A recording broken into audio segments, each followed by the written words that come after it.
चलिए आज आप सभी लोगों को हम ब्रह्मांड की सैर कराते हैं। ब्रह्मांड कितना बृहद, कितना बड़ा है, कितना व्यापक है। अक्सर लोग कहते हैं इसकी कल्पना करना बहुत कठिन है। कितना बड़ा हो सकता है? अब बड़े का मतलब कितना बड़ा हो सकता है? कुछ ऐसा बताया जाए जिससे हमें अनुमान लगे कि ब्रह्मांड कितना बड़ा है। बोल देने से नहीं लगता है कि ब्रह्मांड बहुत बड़ा है। बोले एक गेंद इतनी बड़ी है, बोले बहुत बड़ी है, इतनी बड़ी है। अब ये बड़ी है, बहुत बड़ी है, जब तक ऐसा नहीं किया ऐसा नहीं किया तब तक पता नहीं चला। बोले एक गेंद बड़ी है, एक और बड़ी है।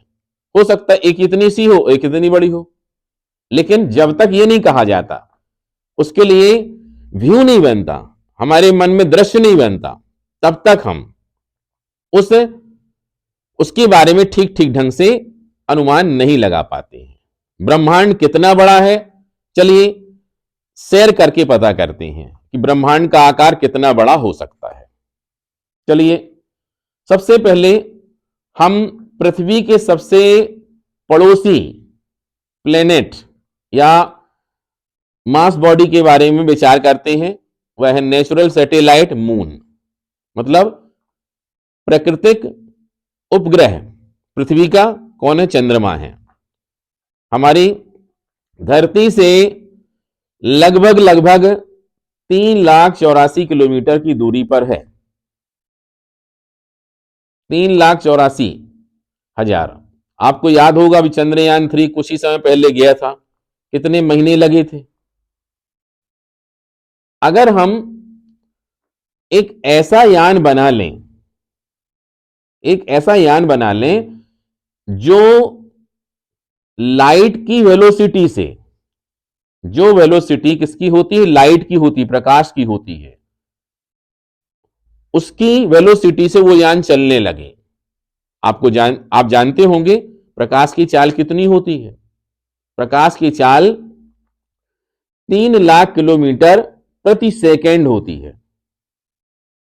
3,00,000 किलोमीटर प्रति सेकेंड। मतलब यह कि अगर ऐसा यान बन जाए तो जो चंद्रयान महीनों में पृथ्वी से चंद्रमा में पहुंचता है, हमारा वह यान सिर्फ लगभग 1 सेकेंड में पृथ्वी से चंद्रमा में पहुंच जाएगा।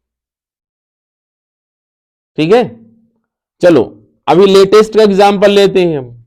लेटेस्ट में क्या है? हमारे भारत ने एक अभूतपूर्व उपलब्धि हासिल की है, और वो कौन सी उपलब्धि है? आज के दिन ही हुई वो। Aditya L1। Aditya L1 Lagrange point L1 पर पहुंच चुका है। अर्थ और सन के बीच कुछ लैग्रांज पॉइंट होते हैं, L1, L2, L3, L4 इत्यादि। ये क्या होते हैं? जहां पर दोनों के ग्रेविटेशनल फोर्स का एक बैलेंस बनता है। तो हमारा आदित्य L1 कहां? L1 में, लैग्रांज पॉइंट L1 में पहुंचा है, आज ही पहुंचा है। उसकी डिस्टेंस हमारी अर्थ से 15,00,000 किलोमीटर की दूरी पर है। कितना समय लगा? 2 सितंबर को भेजा गया था और आज पहुंचा है, मतलब 4 महीने से थोड़ा ज्यादा।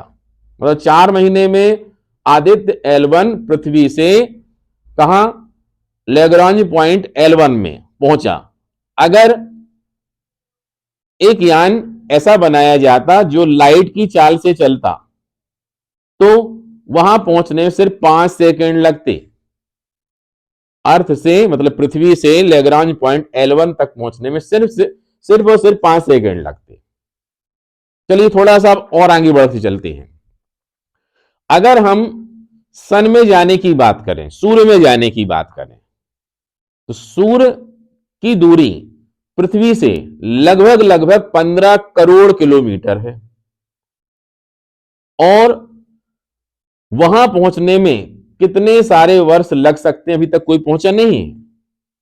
लेकिन अगर ऐसा यान बन जाए जिसकी स्पीड लाइट के बराबर हो, तो सिर्फ और सिर्फ 8 सेकेंड, लगभग 8.25 सेकेंड में कहां पहुंच जाएगा? सूर्य तक पहुंच जाएगा पृथ्वी से। ऐसा क्यों बतला रहे हैं?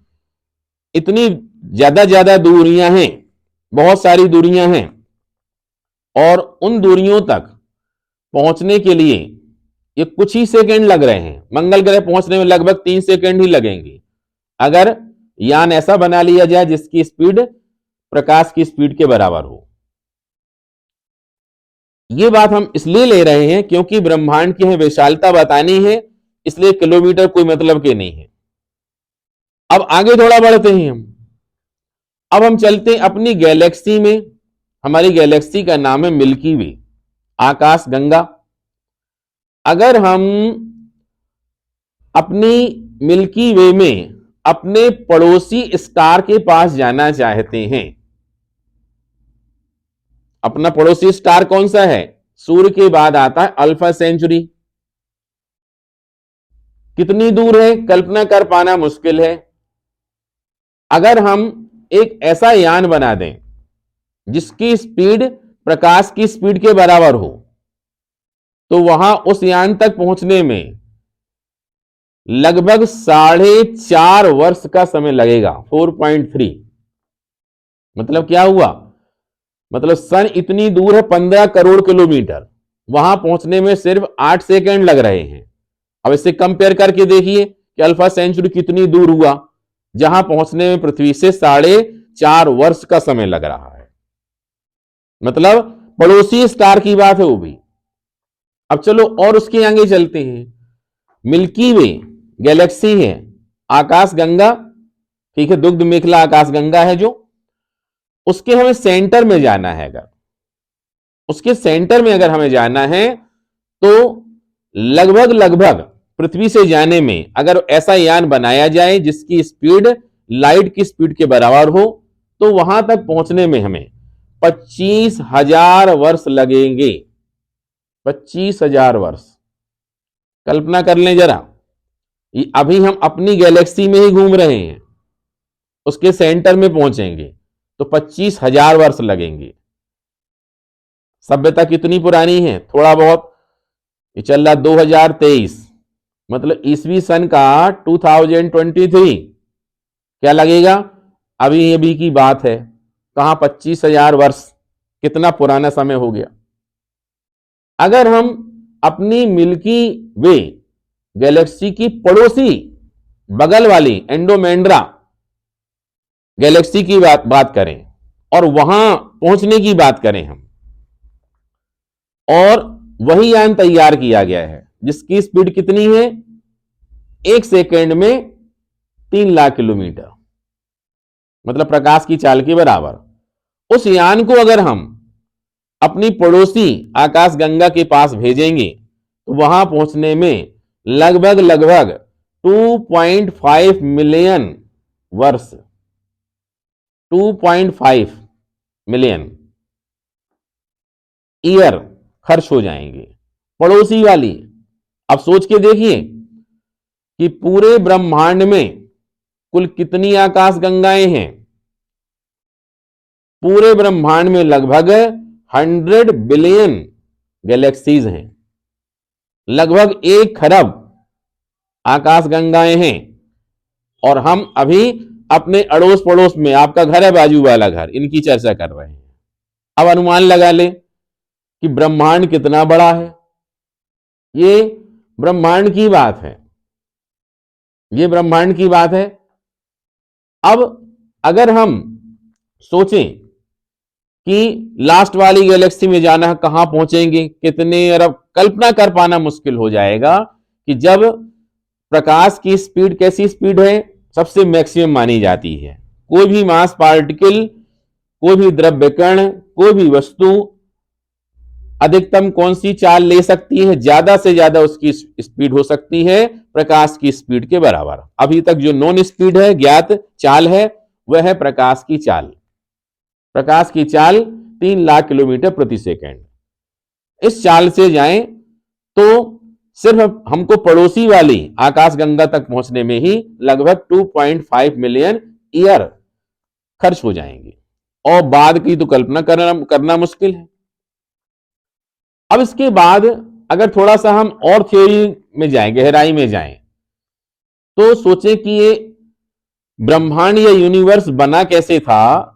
तो उसकी एक बिग बैंग थ्योरी प्रचलित रहती है, विस्फोट का सिद्धांत, महाविस्फोट का सिद्धांत। इसमें कहा जाता है, इस थ्योरी के हिसाब से जितनी भी आकाश गंगाएं हैं वे सब एक दूसरे से दूर होती चली जा रही हैं, और ज्यों ज्यों दूर जा रही हैं उनकी स्पीड बढ़ती चली जा रही है। वह स्पीड कितनी बढ़ती चली जा रही है? लगातार बढ़ती ही चली जा रही है। तो अगर बढ़ रही है स्पीड, उसका मतलब क्या होगा? कभी ना कभी तो उस आकाश गंगा की स्पीड प्रकाश की स्पीड के बराबर होगी कि नहीं होगी? जरूर होगी। और जब हम बढ़ते बढ़ते, एक सेंटर की कल्पना करो, मतलब सबसे पहले अगर हम लगभग 20 अरब वर्ष पीछे जाते हैं, जब शुरुआत हुई थी ब्रह्मांड की, ब्रह्मांड बनना शुरू हुआ था, वहां की कल्पना करते हैं। अब आज यहां पहुंचे हैं, होते होते होते होते वो इतना विशाल काय गोला बन चुका है कि लास्ट में कहीं ना कहीं जो आकाश गंगा होगी उसकी स्पीड प्रकाश की स्पीड के बराबर होगी। क्या उसके आगे नहीं होगा कुछ? क्या अगर हम विज्ञान पढ़ते हैं, साइंस पढ़ते हैं, तो जरूर होना चाहिए, और होना चाहिए तो उसके आगे कौन जाए? अब प्रकाश की स्पीड से ज्यादा अगर हो सकता है तो फिर वहां नहीं जा सकते हैं। इसी को हम ब्रह्मांड की सीमा के नाम से जानते हैं कि ब्रह्मांड की सीमा है। अब ये तो आधुनिक विज्ञान की बात है। अगर हम अपने सांस्कृतिक ग्रंथों की बात करें तो उनमें एक ब्रह्मांड के बदले अनेक ब्रह्मांडों का वर्णन मिलता है। तो फिर ऐसा भी हो सकता है यह एक ब्रह्मांड था, अब उसके बाद कोई दूसरा ब्रह्मांड शुरू हो गया। अगर एक खरब आकाश गंगाएं हैं तो फिर 1 खरब ब्रह्मांड भी हो सकते हैं, और उसके आगे भी हो सकता है। इस प्रकार से क्या कहा जा सकता है? यह प्रोसेस इनफाइनाइट है, यह कभी खत्म ना होने वाली प्रक्रिया है जो सतत रूप में चलती चली जाएगी। कल्पना करिए हम कहां खड़े हैं, इतने बड़े ब्रह्मांड में हमारा एग्जिस्टेंस कितना है, हमारा अस्तित्व कितना है, इसकी कल्पना करना भी मुश्किल है। अगर हम छोटे से पार्टिकल कणों को देखते हैं, इलेक्ट्रॉन प्रोटॉन की बात करते हैं, तो उनसे भी ज्यादा नेग्लेक्टेबल, उनसे भी ज्यादा तुच्छ कैटेगरी इंसान की है, और वह इंसान ही लगातार उड़ान भर रहा है, पता करने की कोशिश कर रहा है। उसके हौसले की हमें दाद देनी चाहिए कि कोशिश कर करके पता करने की कोशिश की जा रही है कि आखिर ये कहां तक जा रहा है। तो उम्मीद हमें करनी चाहिए आगे जहां तक भी हम पहुंचेंगे, हमारी सोच पहुंचेगी, हम ना पहुंच पाए हमारे यंत्र पहुंच पाएंगे, हमारा भारतीय धर्म, हमारा भारतीय संस्कृति पहुंच पाएगी। क्यों? क्योंकि अगर इसको हम प्राचीन काल से जोड़ दें तो क्या हो सकता है? प्रकाश की चाल से तेज चलने वाली एक चीज और हो सकती है। अभी इसमें कोई साइंटिफिक प्रूफ तो है नहीं है, लेकिन आने वाले टाइम में हो सकता है, और वह हो सकती है मन। हमारे ऋषि मुनि जो रहते थे, बैठे बैठे ही कहा जाता था वो अदृश्य रूप में दूसरे वाले प्लेनेट पहुंच गए, दूसरे वाले प्लेनेट पहुंच गए, मतलब उनके पास कोई ना कोई उन्नत तकनीक जरूर थी। और आने वाले समय में प्रकाश की स्पीड को भी सब साइड करके, सबसे ऊपर आकर के, ये जो मन वाली बात है ये कारगर जरूर होगी आगे, और निश्चित रूप में तब एक क्रांतिकारी परिवर्तन आएगा और हमारी सबकी स्पीड निश्चित रूप में ज्यादा बढ़ पाएगी। तो संक्षेप में हमने ब्रह्मांड के विस्तार के बारे में आप लोगों को बताया। उम्मीद है आपके ज्ञान में जरूर वृद्धि हुई होगी, और आने वाले टाइम में और भी ऐसे ही यूजफुल टॉपिक हम आप लोगों के लिए लेकर के आएंगे, जिससे आपका ज्ञानवर्धन हो सके।